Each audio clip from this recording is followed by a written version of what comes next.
Hey, what's going on, you guys? Welcome you guys to the channel. It's your boy Big Dog back with another one take review, and this is for one I am excited to talk about this film. It's a non-spoiler review. Spoiler review will be up possibly tomorrow or Saturday because I'm gonna give people time. But 4 hours is a while to like set your schedule off, and you know what I'm saying. So I'm gonna give people time to see it. For ZACK SNYDER'S Justice League. This is a film that many of us didn't think we would ever see. Let's just dive into it and the quick overall thoughts. Loved it. Absolutely, positively loved it. Let me tell you, I loved it, yet I also hated it at the same time. Because, let me tell you the reason why. There's no way you can watch this film and not say, give me more. Because there are things that happen that when you're just like, no, I have to see what happens next. Like this can't be it. Like there's a certain scene like I was losing my damn mind because I thought something was about to happen, but it was just ever so slightly teased. And like knowing that we might not never get that, it's crazy. But as far as the film goes, this people have said it multiple times. I don't know if you guys seen any other reviews for it, but it does everything better than the version we saw in 2017. Zack Snyder is one hell of a filmmaker, and it's so. Even though most people, well, pretty much everybody is watching this at home, either on the TV or laptop or phone, wherever you're watching it. It's so cinematic, you know, and like so many different shots where you just can pause it and just see like frame by frame, like the artistry behind each shot. Like, and another thing I think may go unnoticed by so many, and it's for people who typically don't pay attention. The score. Like the score of this movie changes so much. Like certain scenes that were even in the original, well not the original, the Joss Whedon cut of this are still in here, of course, you know what I'm saying? But with a different score and a different tone, it just feels so different. Every character gets much more development, much more fleshed out. One of the quick little issues I'm gonna say, because it's probably one of the only things I had wrong with what I felt about this film, because overall, it might be recency bias because I literally just got through watching the film like 15 minutes ago. So I'm probably gonna just like, you know, parade over some stuff, or it's just fresh in my mind, and I'm just on this high right now. But one of the few things is that it has some continuity issues, but that's just simply because that's what it was, you know what I'm saying? This film came out. I mean, the version that we saw came out first, so that's what the filmmakers who made the other films made after. I mean, like, because probably the only one who really has the big issues is probably Aquaman. There are some things that they say between Aquaman and Mirror that you're just like, okay, that's not technically true. You know what I'm saying? This is not that right now. You know what I'm saying? Because after you saw James Wan Aquaman, it opened up the world more, which is, but at the same time, I still kind of feel like, well, you still can technically pick it up from there. Like, you still can, like, you can connect them in a way. You know what I'm saying? Just like certain things are a little bit different. All the characters, of course, we saw them in the version, but like they're so much better now. To me, I was never a big fan. I think a lot of people's view of some characters was a lot of people loved Jason Momoa and Ezra Miller from the Joss Whedon cut, and I'm just like, I don't know. I just Ezra Miller Flash just didn't really do it for me, you know. Like my mindset completely changes because it seems like everybody, maybe because it seemed like everybody was telling jokes, and then in this one it's just like, no, that's Barry's character, you know what I'm saying? He's the comedic relief, you know, and it's not super funny, because like there's this ominous thing we have to deal with, you know. So everybody's not going to be hilarious, but there are like funny moments that just work. There's literally one line in the scene that I don't like, and it just felt corny to me. But it's like for 3 words, like that's it. Like nothing too crazy. Oh, we have to talk about Steppenwolf. I have to talk about Steppenwolf because in the first Justice League, Steppenwolf was ass. Okay, everybody knew it. I even was one of the people trying to defend it. I was like, okay, damn, but I'm like, damn, it's so hard. This Steppenwolf has been juicing, has really been hitting the gym. It's dark, it's menacing. Whenever you see him, you just like, I'll stretch something. Like every time, I was just like excited to see him. The battles with him were much more exciting. The fight choreography was much more exciting. It was just simply better. I completely better in every regard, you know. And not only that, you have Steppenwolf, which you know is like, what Steppenwolf has a goal. You see the reason Steppenwolf is doing what he's doing. He's trying to get back in good graces with Darkseid. And the way that this Darkseid is not in this film a lot. If you're looking for a lot of Darkseid, you're not gonna get that. Okay, you're not gonna get that. But just him looming over everything. Him just his presence. Without him even being there, it's excellent. So when you finally see him, like you hype, okay, you hype, you like this is the guy, okay, this is the guy. Not like the battle scene where you have Darkseid facing against the gods and the Amazons, the humans and the Atlanteans. That scene was good, but even then, it's like that's young Darkseid. That's not the one we know. You finally get to see him, and it's just him talking. It's just like, yo, everybody shut up. All hail Darkseid, you know?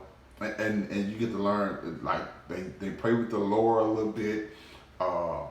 Like, as far as plot, it's pretty much the same as the first one. Like if you like, hey, this is, they have to do this, they have to stop this, they have to get to this, you know, all of that's pretty much the same. It's just done extremely better. Okay, the ending, ending's so good. I'm just Batman's great, Wonder Woman's great, and like they what the scene where she is from the first one where she like saves the people in the bank, that seems even better. Like, oh my god, like it's what? How is she? No, how? What? No, okay, great. Like I said, I felt like the Flash was great. Cyborg was actually one of my favorite parts of the first one, and this one, he gets so much more to do though. You know, they relayer his character some more. Like he's of course a big part of all of this, and like you really open your eyes on Cyborg quite a bit. But one of the biggest things that's always going to be, you know, talk about is Superman. You know what I'm saying? And of course we've all seen the black suit, but at the same time, I've never like denied this, but I've never been a big Superman guy. Loved him, but I also loved him how the character was portrayed in the original Joss Whedon cut of this. So I'm like, I don't know if Superman's still gonna have it. That was one of the things I actually was worried about, because I'm like, I haven't loved Zack Snyder's version of Superman, but that was only because Superman was going through an arc. He went from Man of Steel to BVS to this version of Superman. They even said in the trailer, like, yo, I'm getting a second chance. I won't fail twice. Like, I'm just like, yo. And like, when he comes around, he gives that light that you want from Superman. He gives that feeling of hope, which Superman is. Like, even and it's not needed for a suit. Like the suit doesn't make Superman, okay? Like, I know a lot of people like want the big bright colors, but no, Superman, no matter what he's wearing, is what brings the hope. Is what like put people at ease, you know? So, God, dog, it's just so much, and like he is a monster.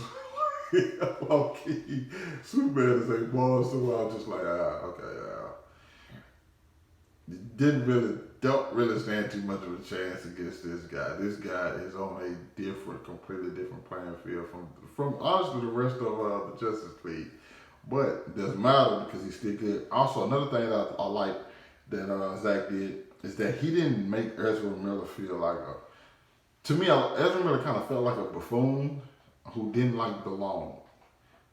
This one, he just kind of feels like somebody feeling their way through who's not that experienced, you know.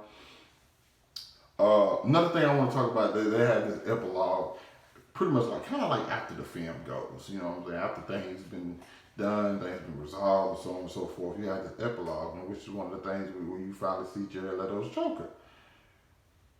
He's good. He's good. It's definitely different from the Joker in the Suicide Squad, which I think a lot of people are happy about. I personally enjoyed that Joker, and kind of wanted that specific Joker to come back, but like kind of that version of himself, but in this situation, you kind of the way this is told, you see why he's the way he is. This thing kind of like, yo, now I want to be in that flick. Solo Batman film that I might never get. You know what I'm saying? It's like, oh, I kind of like how if we get a Wonder Woman 3, and I think I understand the reason people were like rooting for Zack Snyder or are rooting for Zack Snyder to direct Wonder Woman 3. I personally still want Patty Jenkins. But if you the arc he takes Diana through and like certain things he say, have certain characters say to her in this film will make you believe like, I feel like there's something there. I feel like there's something in Zack's head, and you're like, yeah. Now maybe I would want to see Zack write the script for it, you know, or work with Pat Jenkins to write the script for it. I still kind of want Pat Jenkins to direct it, because like there's a moment where you just kind of like feel for Diana. And there's moments where you feel throughout for other characters, so many different times. Amber Heard's characters, I like her. It's just she's so much different from the one we meet in Aquaman. You know what I'm saying? The hair is much more red in Aquaman, and vibrant. She's much more. What's the word I'm looking for? She's I don't know. It feels more. Feels more Game of Thrones-ish in this, which is not bad because it fits in line in the tone of this film. You know what I'm saying? So man, but to think where I put this at in my my DC cinematic universe like rankings list, you know. Because I know I have recency bias right now. But I always say, listen, I say this, I repeat this over and over and over. My biggest thing when I'm watching a film is the characters and the ending. Other than that, it's the moments. And this film is filled with great characters, a terrific ending, and some fantastic moments. So it checks off all the. I legitimately, I'm not joking, and I know I'm biased because I'm I'm a hardcore DC fan through and through. I can't think of anything that I didn't like, except for that one little line that I thought was corny. Other than that, and that's really nothing. Other than that, I can't think of anything that I'm just like, I would have changed this, or I would have took out that. There's nothing. Every single thing I felt was necessary. 4 hours meant nothing. I'm going to watch it again. I'm 100% going to watch the movie today. Like, it's like I'm supposed to caught up on my other DC CW shows. They're gonna have to wait, okay? I know Just League not going on well, but it doesn't matter. Those shows aren't either. So watch it again today. Like,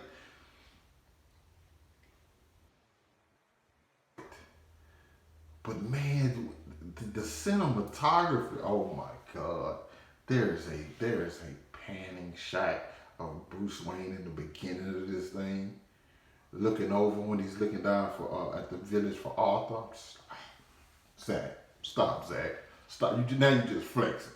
Now you just flexing. We ain't even 5 minutes into the damn movie, Zach, and you just want to flex on people. I want to rate it so bad, but it's just so hard for me to. It's just really, really hard for me to rate this film right now after I just got through seeing it. I know I am. Because I'm thinking about the other ones, how much stuff this one did better. And well, how everything in this one is better than that. And how this one is the Justice League movie I wanted. You know?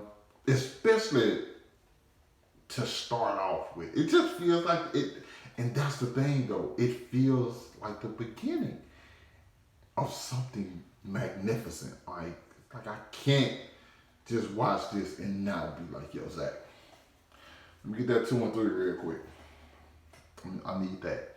And crazy enough, I think a lot of us said this. Warner Brothers, and rightfully so, for making Zack try to create a shared universe in 3 movies. But if you have because this makes Man of Steel, BVS, it makes those films better. If this film would have came out in 2017, granted it's 4 hours, so the stuff would have had to be cut. But we probably would have got to see the director's cut of it. What could have been? Like, we probably would have been like, well, Zach did pull it off, because I feel like he did. Like, at the same time, it's still more left to be told. This is a 3rd film in a Zack Snyder 3-film series, but there's still more left to it. And you want to see that. Honestly, in his hands, a lot of people have been championing. I don't know what I'm trying to say. Zack Snyder for a while, and everybody wants to see the Snyder cut. Everybody, I go all the way back. I want to see the Snyder cut. I personally, I'm like, are they really gonna do that? Are they really gonna do that? And here we are. March 18th, 2021, we get probably one of my favorite comic movies of all time. I'm a DC diehard, and the Justice League, of course, is my favorite group. And Zack Snyder just delivered on something I've always wanted to see my entire life. I think the Justice League should be erased from history, and this one right here should go in some kind of goddamn museum. I love this damn film. I'm talking more on my spoiler review. My bad. I talked. Oh wow, I was planning to go 19 minutes on a non-spoiler review, but yeah, I'm gonna get more into it on that spoiler review. Be on the lookout for it. It'll probably be out Saturday. So by that time, I'll be done watching this film 4 times. So, thanks for watching. Hope you guys are safe. Let me know what you thought of the film down in the comments. Hit that like button, subscribe to my channel, and catch up with y'all later. I didn't even grade it. I graded Saturday. Part of me just like 8 points, but no, I'm gonna watch it again. And then I grade it. It's grade coming on sport, but like it's nothing less than an A. It's nothing less than it's nothing less than an A minus. Nothing less than an A. It's not gonna be a B nothing. It's an A something. It's either A minus, or A plus. It's one of those. There it is. That's it. That's all. That's what you needed to go watch this film. Sure. So, peace out, y'all.